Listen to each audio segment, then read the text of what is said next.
आइए सुनते हैं शुक सप्तती की रहस्यमयी कथाएं, जहां शुक सुनाता है 70 कहानियां।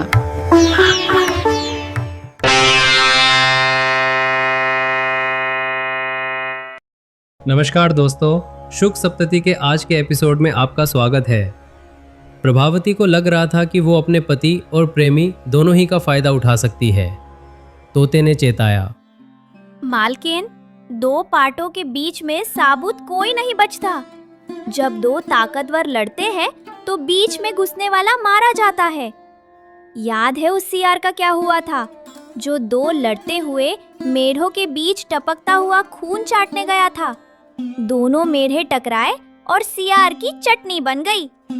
प्रभावती ने पूछा। चटनी बन गई? कैसे? तोते ने कहा, अंधे लालच के कारण। सुनिए कहानी।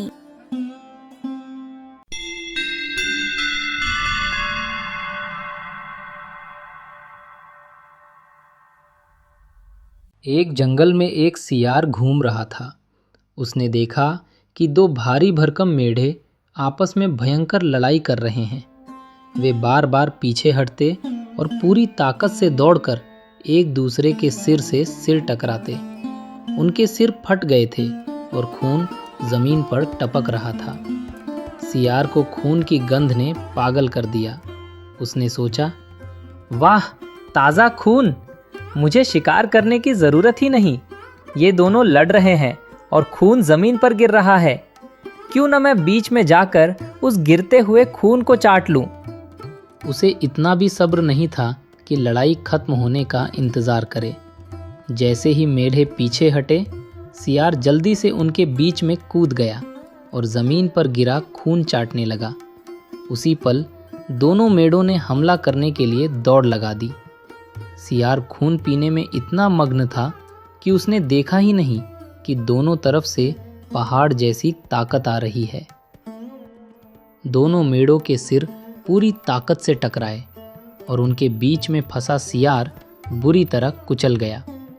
उसकी हड्डियां चूर चूर हो गईं और वो मौके पर ही मर गया। मेढ़ों की लड़ाई तो चलती रही, लेकिन फायदा उठाने वाला मारा गया।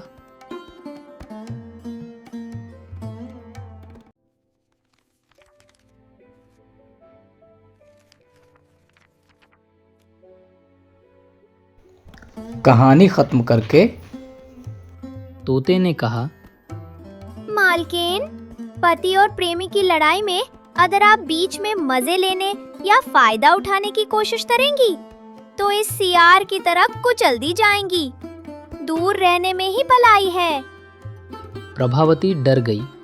सही और गलत के बारे में सोचते सोचते सुबह हो गई और ये रात भी सही सलामत निकल गई।